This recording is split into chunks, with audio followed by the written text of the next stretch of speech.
Continuando o tema que a gente estava trabalhando na última aula, temos que voltar ao esquema kantiano. Sim, bom, mas Kant. É claro que tem que ser isso. Porque é a metodologia que está sendo aplicada e que nós queremos combater e que nós estamos dizendo que essa é a metodologia que está causando a crise na aplicação do direito tributário brasileiro. Tá, mas isso aqui não tem outros autores? Tem, mas que adotam a mesma metodologia, que é Liciana, sem problema nenhum. Então, eu gostaria de levar aqui em conta o que nos traz, de uma forma indireta, Nietzsche, que fala desse tema.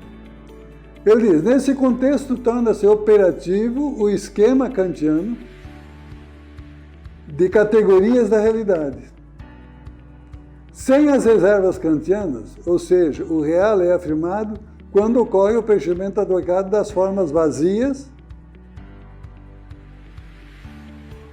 e a priori da sensibilidade. Então, as formas vazias da sensibilidade são preenchidas pelo nosso olhar. Eu olho para um determinado ponto, eu acho que é aquilo e escolho. E muitas vezes esses elementos já vêm escolhidos pela própria cultura e digo, olha, isso é aquilo. Tal como o cientista crítico cria para si um universo constituído por partículas imagináveis e minúsculas, ou por éter com um vórtice esponjoso, também o fazedor de mitos constrói para si um mundo mais vital e mais expressivo. Então, a realidade passa a ser mitológica. Tanto para o cientista crítico como para o fazedor de mitos, os respectivos mundos são reais. Então, um kantiano vai olhar determinada realidade e, a partir do seu pensamento a priorístico, vai dizer que aquilo é alguma coisa. Só que essa alguma coisa foi estabelecido como se estabelece qualquer situação de um mito. Nós não vamos chegar a afirmar de que esse pensamento é mitológico. Mas Nietzsche o disse. Nietzsche diz mais uma coisa muito importante. Depois de advogar ou de pregar a realidade como ponto essencial e único da verdade, e ter dito que a noção de Deus estava sendo expulso da ciência, ele, num delírio determinado, afirmou: Deus está morto. Mas isso aí é uma afirmação muito grave. Então, quase o mundo inteiro diz que Deus vive. Mas Nietzsche aplicou esse conceito especificamente ao contexto da ciência. Ele estava falando de ciência. Então, Deus está morto, para Nietzsche não quer dizer que o Deus universal não exista. Ele simplesmente disse que exclui-se Deus da ciência. Sim, mas essa expressão do Nietzsche é importante para dizer o seguinte, olha, na ciência não existe suposições, transcendências, existem eventos. Mas ele inaugura um outro tema, quer dizer, não digo inaugura, mas ele impõe a análise contextual. Eu não posso olhar essa expressão de Nietzsche, Deus está morto, com expressão genérica, total. Se chegar num culto religioso, quer dizer, Deus está morto, nós estamos dando uma expressão absolutamente diferente da expressão do Nietzsche em face exclusivamente do contexto. Então, toda expressão, por mais igual que seja, ela tem que ser contextualizada.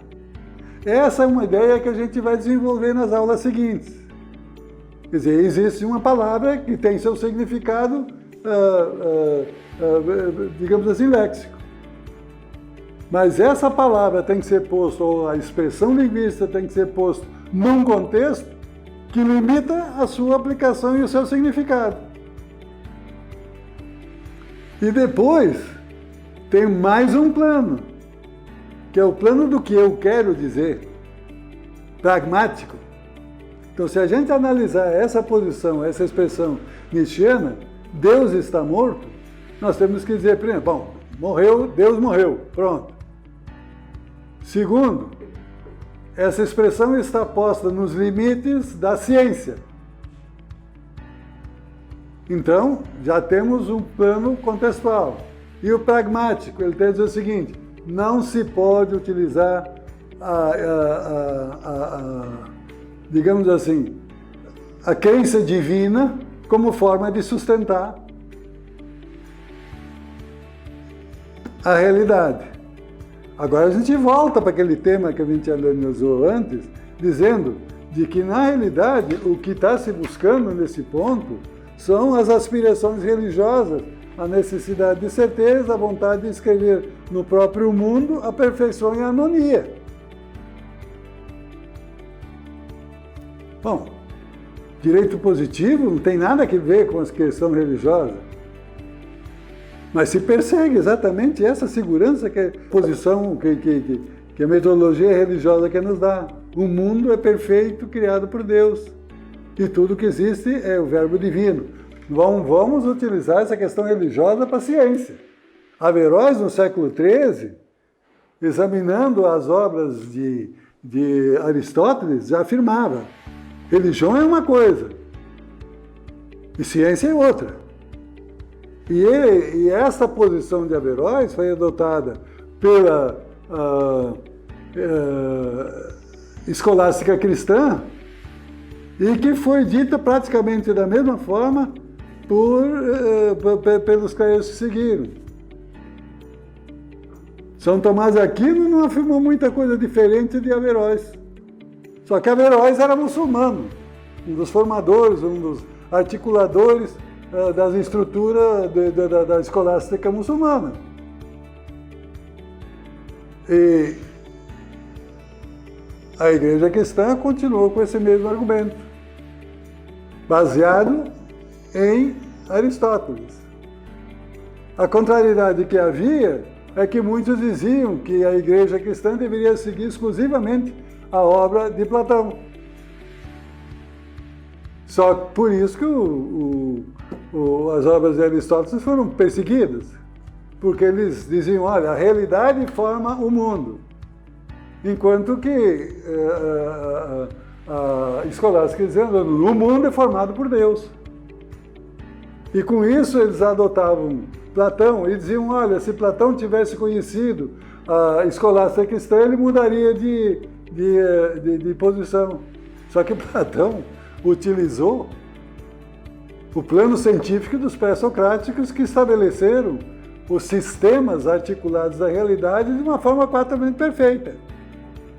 Então, aí que a gente começa a entender por que isso aconteceu. A busca do poder.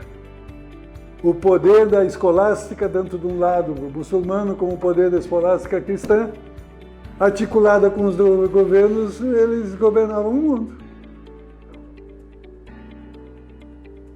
Esse mesmo esquema hoje está sendo aplicado em praticamente todas as sessões, só que a gente busca estabelecer, ao invés de uma religiosidade, um empenho social em que todas as pessoas acreditam, e aquelas que não acreditam nessa situação socialmente, vamos dizer, mais aceitável, eles passam até a ser mal vistos na sociedade.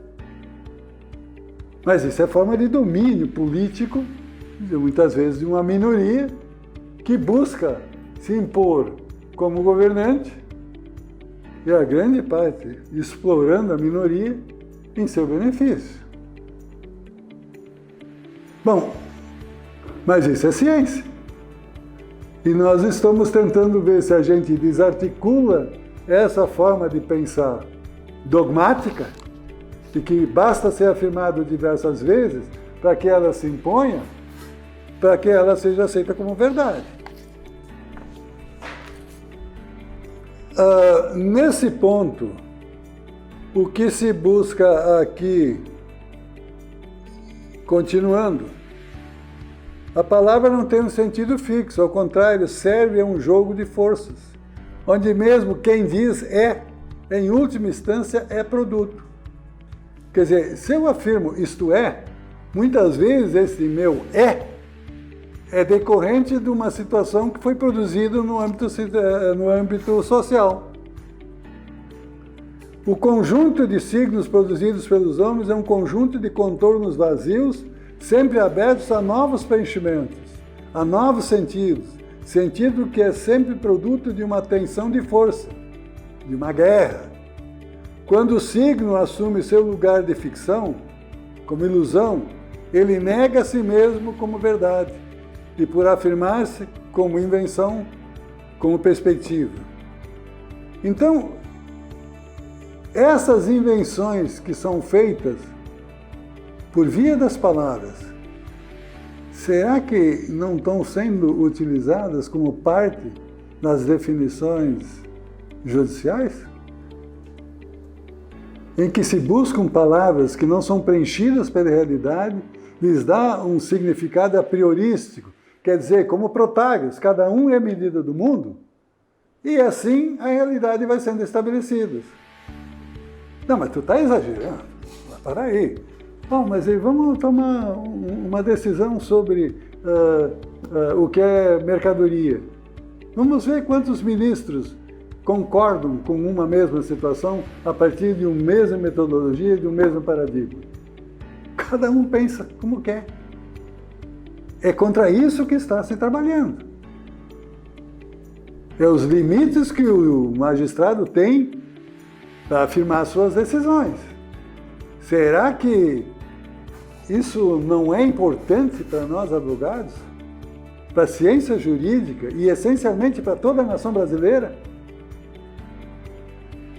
Vamos sendo definidos ou conduzidos nas nossas perspectivas de ter um direito assegurado, direito individual consagrado na nossa individualidade, por via de uma linguagem, como nós dissemos, mitológica. Por que mitológica? Bom, se eu uso uma palavra que não tem um sentido fixo, e que cada um pode pensar como quer, eu estou dizendo um mito. Eu conto um mito e cada um, a partir do seu plano de conhecimento, da sua perspectiva pessoal, vai tirar dali um significado. Mas temos segurança jurídica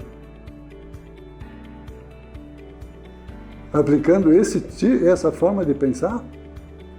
Isso é uma coisa que eu estou pondo para todos os estudantes de direito, para todos aqueles essencialmente que estão fazendo especializações e essencialmente para aqueles que buscam um doutoramento para continuar lecionando nas nossas universidades. A minha perspectiva e o meu trabalho e a minha forma de empenho que eu estou tendo, escrevendo livro, publicando lições um ano, repetindo as lições uma outra perspectiva outro ano, exatamente no sentido de buscar a modificação dessa forma de pensar. Essa ideia parece absurda, segundo Einstein. Mas se a ideia a princípio não parece absurda, ela tem muito pouca chance de vingar. Einstein já dizia isso. Então eu estou pensando uma ideia de forma de modificar a forma de nós pensar, adotar uma metodologia específica, a forma de pensar o direito tributário brasileiro e, com isso, uma extensão à forma de repensar o direito de uma forma genérica.